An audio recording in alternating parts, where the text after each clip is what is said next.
Hai, Assalamualaikum semua. Nama saya Faisal Mustaffa dan saya seorang PADI Course Director. Dalam video ini, saya akan sambung pembelajaran kami dalam PADI Instructor Development Course atau IDC.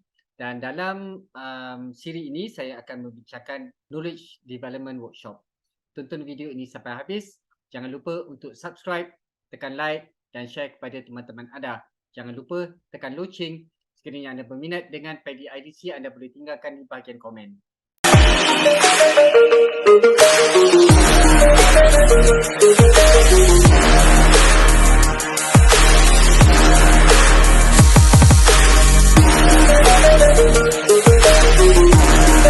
Problem number 2. Several students tell you they had trouble with questions 8 on the Rescue Diver e-learning knowledge review section 3. What needs to be covered and objective. So maknanya kalau kita dapat masalah dalam Rescue Diver course question number 8 section 3. So definitely jawapan dia yang kita perlu merujuklah reference kita untuk memberi explanation dan presentation mesti dalam section 3 dan apakah material-material lah yang ada. Of course, nombor 1 adalah diver manual. Nombor 2, kita mesti ada prescriptive lesson guide untuk rescue course. Yang ni yang awak tak ada, yang saya akan berikan. Nombor 3, kita mesti check apa equipment yang related untuk kita promote berdasarkan kepada question 8 KR3. KR ni stands for knowledge review lah. KR3 Q8 question number 8. Dan apa macam dive map, okey, dive map boleh diguna pakailah untuk setiap semua soalan-soalan yang akan ada. Okay. So where do you find the questions? The objective is the questions lah. Next, one of your dive master candidates answered knowledge review section 2 question 9 incompletely. Ini pun dalam rescue course, dive master course. Yang ini saya akan emailkan kepada anda the dive master presentation notes, slides and notes. Maknanya dia macam seolah-olah guide to teaching on the presentation. Dekat situ you akan dapat the prescriptive lesson guide untuk dive master. Yang tak ada prescriptive lesson guide adalah advanced course dan project aware dan peak performance buoyancy. Selain daripada tu, mesti dilampirkan ataupun disertakan dalam presentation anda the prescriptive lesson guide. Kalau tak ada, you did not get the, you can pass the knowledge development, the block presentation tu boleh pass. Tapi ada sikit-sikit terkucil yang menyebabkan anda boleh fail. Dan peak performance buoyancy. Dan you have to get a manual from peak performance buoyancy course.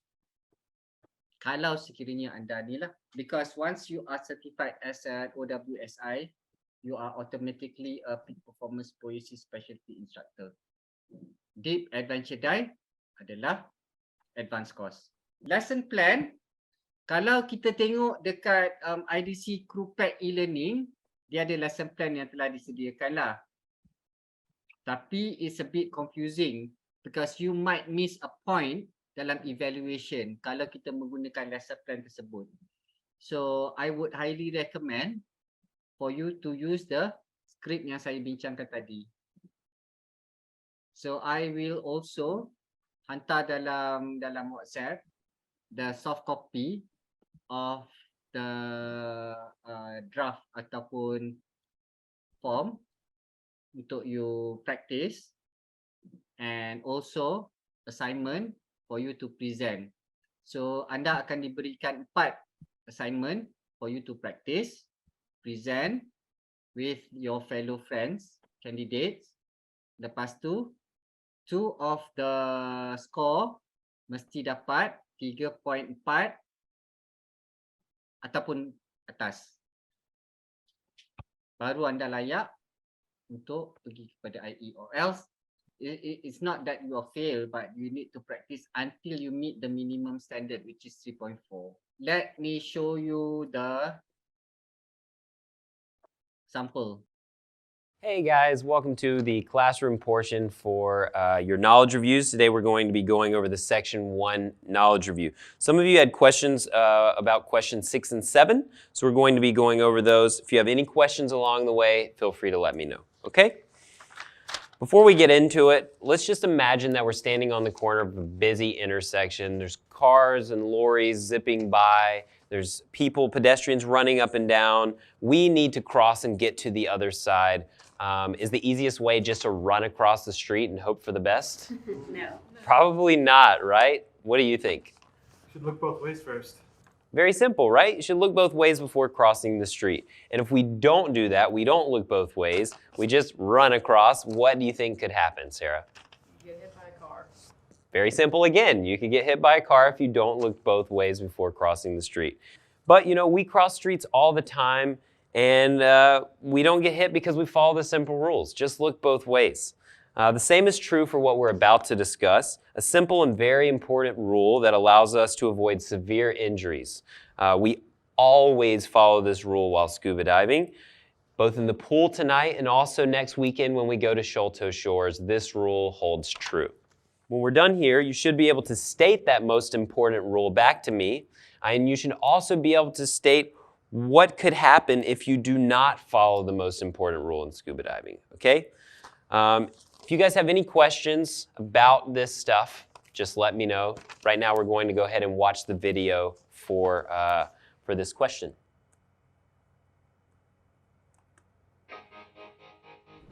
Air expands as you ascend, and normally exits your internal ear spaces, mask, and sinuses without doing anything. But expanding air can be a serious issue related to your lungs. Using scuba, your lungs are at normal volume at depth. If you were to hold your breath and ascend, expanding air would overexpand and rupture your lungs, much like it bursts a balloon filled and sealed at depth. For this reason, the most important rule in scuba diving is to breathe continuously and never, ever hold your breath. Even small depth changes can cause lung overexpansion injuries. If you hold your breath, lung overexpansion can cause severe injuries, including paralysis and death. All right, could everyone hear that video all right? Perfect. So now can anyone answer? The most important rule in scuba diving is? Liz? Breathe continuously and never hold my breath. That is exactly right. So there are several important rules, but the most important is to breathe continuously while breathing compressed air. Never hold your breath. Always dive with a buddy, keep my mask on while in the water, even at the surface, check my SPG at least every couple of minutes. These are important, but the most important, breathe continuously and never hold your breath. Tonight when we go to the pool, we will be doing, we will learn how to take the regulator out of our mouth and return it to our mouth. And you will see as we do these skills, you want to be blowing small bubbles out of your mouth the entire time. Again, what's the most important rule? Never hold your breath. Exactly. And that's why we will continuously breathe bubbles out of our mouth as we're completing that skill to make sure that we are exhaling and not breath holding. So good job on answering question number 6, guys. Now let's go ahead and move on to question number 7 in the section 1 knowledge review for your open water course. So question. Failure to follow the most important rule in scuba diving can cause serious lung overexpansion injuries, which in turn can cause paralysis and death. Does anyone have an answer to this? Ploy? The answer is true. True. That is absolutely correct. It's the worst thing that could possibly happen to a diver. It's also one of the easiest to avoid. Just don't hold your breath like we discussed in the previous question. Just breathe normally or blow bubbles out of your mouth if your regulator is not in your mouth, okay? In sections 3 and 5, you'll learn more about diver emergencies, including what to do if someone might have lung overexpansion injuries. You'll learn that this includes giving emergency oxygen with a kit just like this. Some of you may have seen one of these before.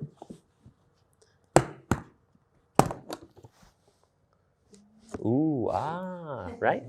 If you guys have any questions about this kit or about how to use a kit like this, feel free to ask me after the course. I think every diver should have one because then you always know you have emergency oxygen available if you need it.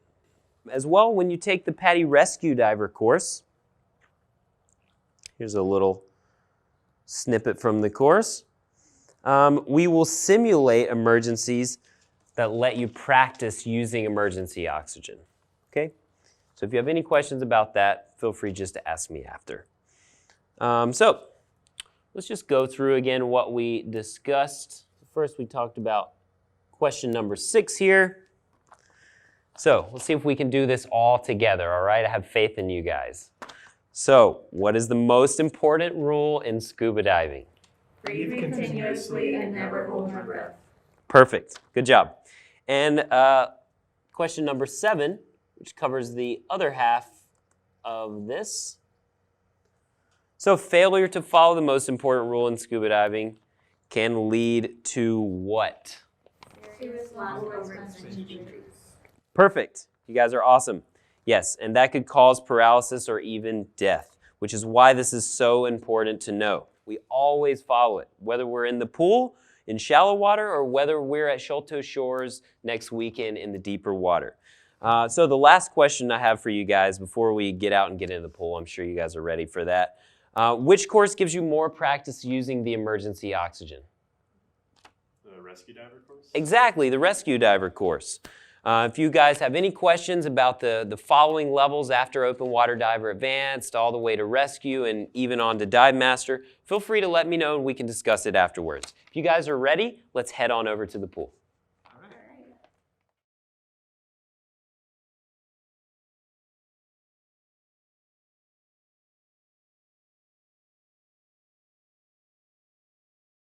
Apa masalah dalam presentation tu? Kenapa dia tak dapat 4.5? Kenapa dia tak dapat 5? Dia dapat 4.2 aja.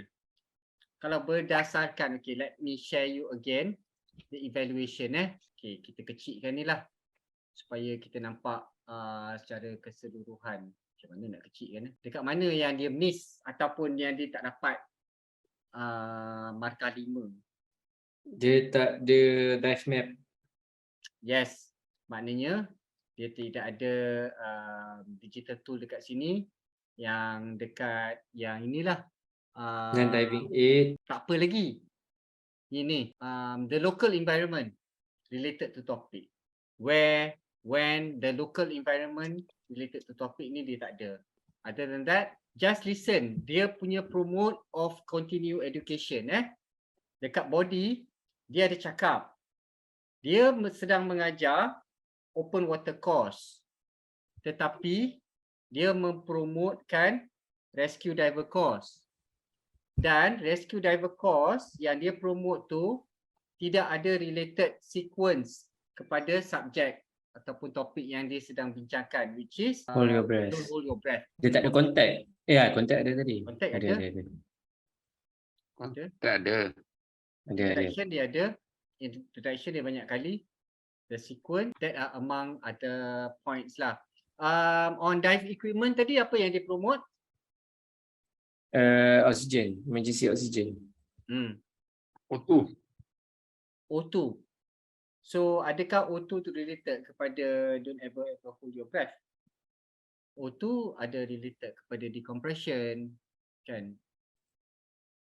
Kalau don't ever hold your breath, lung overexpansion probably Good regulator, MK25. dive komputer lah. Selamat. Buat apa kau promote open water course dan menjual O2 bottle, oxygen bottle? Memanglah orang tu tak akan beli punya. So kita mesti target yang dia ni 65%, 70% dia mesti datang and buy from. Tidak ada relationship dekat situ. Dia ada point dia tetapi tak ada not related to the topic. Dekat bahagian blok yang number 5 ni, overall handling, lesson guide dia gunakan PADI digital tool, dia tak ada. Dia tidak menggunakan PADI apps, dia tidak menggunakan Dia tunjuk tadi. Ada. Dia ada tunjuk. Oh, tak ada. Ada kan? Dia memang dia promote rescue. Tapi dia tidak promotekan tunjuk sendiri. Dekat mana? Non-diving aid dia tak ada. Fluid dia ada. So that would result kepada point itulah. Sekian saja perbincangan saya dalam IDC workshop dalam knowledge development presentation. Sekiranya anda berminat dengan video klip ini, anda boleh subscribe kepada YouTube channel ini, anda boleh tekan like, anda boleh tekan loceng dan anda boleh subscribe kepada YouTube channel ini. Dan sekiranya anda mempunyai sebarang persoalan ataupun pertanyaan tentang video klip yang saya nyatakan atau khusus yang saya jalankan, anda boleh tinggalkan di bahagian komen. Sehingga berjumpa lagi dalam perbincangan saya dalam topik scuba diving yang lain. Jumpa lagi.